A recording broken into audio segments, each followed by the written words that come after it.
Friends, మీకు అప్పులున్నాయా? ఉంటే అస్సలు భయపడద్దండి. అస్సలు భయపడవద్దు. ఎందుకు భయపడవద్దు? అప్పులనేవి మానవ జీవితంలో సహజం. అవి కదులుతున్న మేఘాల వంటివి. చల్లని గాలికి మేఘాలు కదిలిపోయినట్టే, తేలిపోయినట్టే మీ అప్పులు కూడా తీరిపోతాయి. మీకు వసంతకాలం ముందుంది. వసంతకాలం మీ జీవితంలో కూడా వస్తుంది.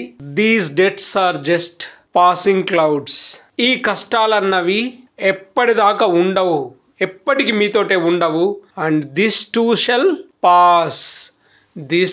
షెల్ పాస్ అంటే ఈ సమస్య కూడా తీరిపోతుంది. ప్రతి సమస్యకు ఎన్నో సొల్యూషన్స్ ఉంటాయి. సమస్య రావడమే సొల్యూషన్ తోటి వస్తుంది. మీరు ఏమనుకోవాలంటే problem is not a problem, it's an opportunity అనుకోవాలి. సమస్య వచ్చింది అంటే సమస్యతో పాటు ఆపర్చునిటీస్, అవకాశాలు కూడా ఉంటాయి. ఆ అవకాశాలని మనం అందిపుచ్చుకుంటే మళ్ళీ మన జీవితంలోకి వసంతకాలం వస్తుంది. మన కష్టాలన్నీ తీరిపోయి మళ్ళీ మనం ఆనందంగా, సంతోషంగా, ఉత్సాహంగా మన జీవితాన్ని పునర్నిర్మించుకోవచ్చు. మళ్ళీ చెప్తున్నాను, మీకు వసంతకాలం రాబోతుంది. ధైర్యంగా ఉండండి. చిరంజీవి సినిమా రుద్రవీణ సినిమా చూసే ఉంటారనుకుంటాను. రుద్రవీణ సినిమా, అందులో ఒక పాట ఉంది. తరలి రాదతనే వసంతం, తన దరికి రాని వనాల కోసం.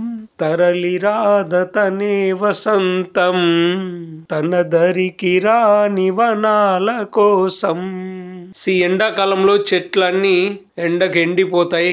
అవన్నీ చేసిన తపస్సుకు వర్షాకాలం రూపంలో భగవంతుడి సృష్టి వర్షాన్ని ఇచ్చి మళ్ళీ ఆ చెట్లన్నీ చిగురింపేలా చేస్తుంది. ప్రకృతి తత్వం ఏంటంటే ఎదగడం, అభివృద్ధి, ముందుకు పోవడం. సో ఫ్రెండ్స్, అప్పులున్నాయని అధైర్యపడకండి, భయపడకండి, ధైర్యంగా ఉండండి. మీ అప్పులన్నీ తీరిపోయి మళ్ళీ మీ జీవితంలోకి సుఖ సంతోషాలు, అఖండ ధనప్రాప్తి కలుగుతుంది. అందుకోసం మీరు వెయిట్ చేయండి. ఓపికగా, ధైర్యంగా ఉండండి friends. Thank you so much.